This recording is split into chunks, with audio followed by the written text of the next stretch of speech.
So, I'm here today, guys, with a very interesting guest. I'm here with Brett Riley, who is the CEO and founder of ITARMI. And ITARMI's mission is actually to revolutionize the way that IT services are delivered to business today and actually connecting them straight up with technical talent in a very effortless way. And, today we want to learn a little bit more about ITARMI, but also how Brett is thinking about growth for the company in his own journey. So, Brett, welcome to the show. Hi, really nice to meet you. Very good. So maybe in your own words, give us an overview. What is ITARMI all about? So we're a technology company that has built a platform for a two-sided market. So business to business, we find great talent around the world. So IT engineers, and then we match that. We get companies and organizations to utilize them through our technology. So we provide direct access to those engineers through our technology. And that has a number of massive benefits like speed, efficiency, communication, cost, and improves on the communication side of things. So that's what we've created. We've created that technology platform. 134 countries, 1,300 engineers to date in 4 years. Yeah, so that's what we've done. Very good. So how would you describe sort of the clients, who's benefiting most from ITARMI? We've built the model from a top-down perspective. So what we've done is we've started with the enterprise customers, so the likes of Visa, BMW, Shell, Louis Vuitton, MasterCard, M&G, all of these large organizations that have offices all around the world, have disparate users, and now COVID has actually accentuated that. So we'll see more of this type of service being used as we start to have hubs of individuals around countries, around the globe, all collaborating. So we're there to support those types of organizations. And that's been the model to date. Will that change? Yes. Pathmonk, as an example, is an organization that we could benefit from, because we want organizations to sign up to our platform. We want to make access to our technology as easy as possible. So whether you have a terms contract or you use a credit card or a Visa debit card, you should be able to access engineering on demand and have them on site within hours to help you deliver what you need. And that's what our aim is. It's a product for every business, whether you're small, whether you're mid-size, or whether you're enterprise. You should be able to access the great talent that's being utilized by all these organizations. Very cool. So how do people in those types of businesses, given the different sizes that you were describing, how do they actually, hear and get to know about ITARMI? Like, what would be the journey that they go through in order to get started? Maybe you can describe a little bit sort of the acquisition channels. Yeah, so we've been a bit clandestine to date. So, we completely bootstrapped. So we haven't had the funding to really push a significant SEO strategy or marketing strategy, which we've only just started towards the end of last quarter. Mm-hmm. So obviously COVID did affect that, but we're about to start to raise our Series A round now. So we'll be funding a lot of acquisition strategy into the marketplace. At the moment, it's quite simple. It's onto our website. You sign up, put your details in, you get verified depending on what type of service you want. Mm-hmm. The platinum, silver, or gold, and bronze, and then you can either self-fulfill or you can choose a subscription-based service, which provides you a list of other services and value adds, depending on the type of organization or the complexity of organization you are. Very cool. Yeah, we're going to get to talk a little bit about the website, because obviously we talk a lot about websites here in the Pathmonk Presents podcast. I would be curious though, first, like, what role would you attribute to the website in terms of that overall journey? It sounded to be, pretty significant, but how do you look at that? I think you've got to really articulate your business model pretty well. You've got to have a good call to action plan. And then I think that, you've got to spend, if you've created your shop window, then you've got to be able to take your shop to the rest of the world. And I think that that's a very important facet. So, your SEO strategy, your inbound strategy has really got to be a mixture of both social media, SEO, PR. You've got to drive, you physically have to drive as much activity towards your website as you can. And it's got to be good quality. You've got to have a good quality, it's worth spending it, because it gives a look, spending money on it, because it gives people a feel for what sort of company you really are. Makes complete sense. What I'm curious is, right, because always the CEOs have a very Mm. nice critical eye on that. Where do you, from a sort of CEO lens, where do you see the strength of the website? Um, I think the strength from the website, inevitably, I think, I mean, you're talking about specifics like landing page. I think, look, if you look at the analytics, there's two things people look at: they land on the landing page, and then they go to pricing. Hmm. So, if you're a customer, and then we've obviously got engineering tabs. So we get a lot of traffic into our engineer tabs from engineers. So they're Hmm. going through that. They tend to become a bit more technical, and then they move into FAQs. So from there, they go to FAQs. They look at all of the detail.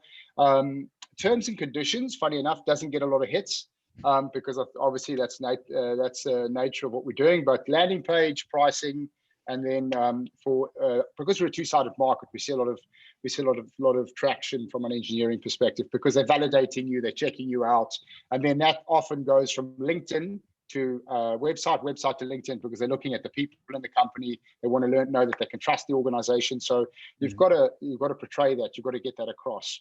Makes a lot of sense. Super insightful. Like you're very deep into that as a CEO. A lot of CEOs would be on more high level. It seems you really understand like all the different levers there. Then I'm curious still on the flip side, where do you see room for improvement on the page? Um, Video. I think we need more video. We need more explaining about us. We've got to try and bring our culture out, because we've got so many great stories Hmm. about what we're doing as an organization. So the human element, we're changed lives and through COVID, in what we've done, and people that have lost jobs, and we've been able to provide work for them, and all around the world. In places like Trinidad and Tobago, Ethiopia, Uzbekistan, Vietnam, we've been able to provide, and that's the element that we're working on now, is to bring out those case studies and add the human element, because we're more than just a company. We're about people, Yeah. and we've got to bring that out, and that's the weakness that we're not portraying at the moment. People aren't seeing our real culture, which I'm pretty focused on bringing out. Very cool. That sounds super exciting. Is there something that you already sort of, looked at or that you're envisioning on how to bring that humanized message across to the website? Something that you even tried already? Yeah, we're in the process of creating videos, doing case studies, and it is a focus for us at the moment. I think people want to hear about that sort of stuff. So, and that if and people don't just choose. This is a different world now. People don't choose businesses because they're potentially the biggest or the best. They want, there's got to be some sort of social responsibility as well. So I think that businesses have to give back to the community. They have to give back to people. So, and they've got to be adding value. And, the millennials of this world and the Generation X see things in a very different way. So, as a brand, you've got to be able to cross those divides and make sure that you communicate that in the right way. Yeah, that's important. Super interesting. You seem to be a well-rounded CEO, knowing all about the website, being aware of corporate social responsibility. That is super. It's not a very often, not a very common combination. So, congrats on You, that one. you can't you can't build a company like what we're building without focusing on your core product. And the well-being of our field engineers is very important. So if they're not being paid, if they're not being looked after, if they don't have work-life balance, if they're not being technically engaged, so enhanced, then they're not gonna want to be a part of the brand. And more importantly, competition will take them. So you've got to drive loyalty, and that's what drives. If they're happy where they are, you get great service, and then the customers keep coming. Very cool. Let's maybe talk about the service a little bit more. So, what would you say is sort of the main competitive advantage? Let's say that if a company decides to go with ITARMI, like what is something that they, getting that they wouldn't be getting somewhere else? Um, well, literally, we can open up a service in any geography around the world overnight. So, we don't have to have presence there. We're digital. Hmm. So, that means that we are extremely flexible and agile. We can onboard organizations in hours, and we can deliver resource within hours. And I think that's the big thing. And then, I mean, there are other attributes like, once you get into an operational mindset, then it's communication, speed, all the things that access, all the things that make projects and support and IT infrastructure successful. and the outcome successful, become part of the technology and the culture of what we deliver. So that's the big bonus. And also the other thing is that when you've got such a huge pool of engineers, so much talent across all of these countries, we've got 134 languages that we have at our disposal. So it's just about using the technology to harness that talent. And then our job is to get the big corporates and companies to come along and go, wow, this is your talent pool, and then you can then access them. And that's our job. Our job is to find the customers. The engineers are phenomenal. They really are good. Very cool. Really appreciate, actually, for everybody who's listening into the podcast, you might not be seeing Brett here today. He's just wearing the coolest t-shirt saying, because ninjas are too busy. It just fits the topic right up. Splunk. Very cool. Yeah. Awesome. Yeah. So, one thing that what I was curious maybe to learn more about sort of the experience somebody goes through when they get started. Like what happens, if somebody signs up on the website, like what's the next thing that happens? What can somebody expect? Yeah. From a customer perspective, it's pretty easy. You go through a normal channel of validation and accreditation. I mean, a customer can literally put their credit card on or debit card on, and they can access and they can use the service. That's how quick it is. And we integrate it with Stripe, and we've got all of that sort of stuff. From an engineering perspective, they've got to go through a process. There's technical vetting. There's English. Most organizations that are using us tend to be of European origin, and US and North American. So English is an important factor. And then you don't have to be fluent, but we've got to get by. And then we obviously do a technical validation and testing. We have an academy, so it's all online that the engineers will access, download those links, do the tests, and then we have an interview, probably 10, 15 minutes, and then we give them a trial for 3 months. Not 3 months, for 3 installs. So initially it's going to be stuff it's run of the mill for the accreditations. And then they go and do the installs, and then we approve them to be a part of our cohort, which is exactly how it goes, and that's how it happens. Very cool. And we also manage this is important because you've got to manage utilization. So the thing is that it's not just an open free for all platform where you've got thousands of engineers coming on. We've got to give these guys work because that's what keeps them motivated. So we don't just accept anyone. We're building out that base, and then as the more projects and customers come on board, we start opening it up and then bringing on more engineers. So we control utilization very importantly because we want to try and keep our engineers as busy as possible, so that they're earning and that they don't have to look for other stuff. They don't have to stress. They know that they're the go-to people in that particular region. So we want that loyalty is important as we build our brand out. Very cool. I want to switch gears a little bit and, spend the last couple of minutes in the interview to learn about you as a leader in the company. So could you tell me, what is the type of content that you consume? How do you educate yourself further? Like, where do you like to read, or maybe how do you filter even stuff that you read? So I came into this role very naive. And I had no idea how much I had to learn. So I think as a startup, I've been working in big corporates all my life and never really appreciated the strain and the sort of senior management, the sort of pressures that they endured. So I do love reading books. Anything that is nonfiction and that can enhance me, like the Lean Startup, Rocket Fuel, some of the examples of books I've read about personalities, blitzscaling. So Reid Hoffman, LinkedIn, and that leads on to podcasts as well, because I think podcasts and I listen to Secret Leaders in the UK, because anything around startup CEOs, doesn't matter what product, what they've taken to market, I consume on a daily basis. So I listen to at least one podcast every day, sometimes 2, and that's normally first thing in the morning, and then. Books. I try and get through a book once every 2 or 3 weeks, and that's reading is a bit more difficult. And then a load of content. I think that there's nothing better today than to go onto Google or to some of the LinkedIn stuff and consume as much information as you can from all these great people that have started some of the best companies in the world. And if you think about the last 15 years. what's come out of the last 15 years, like Amazon and, it's just amazing. LinkedIn. The content is just phenomenal. So, we're in a very special time.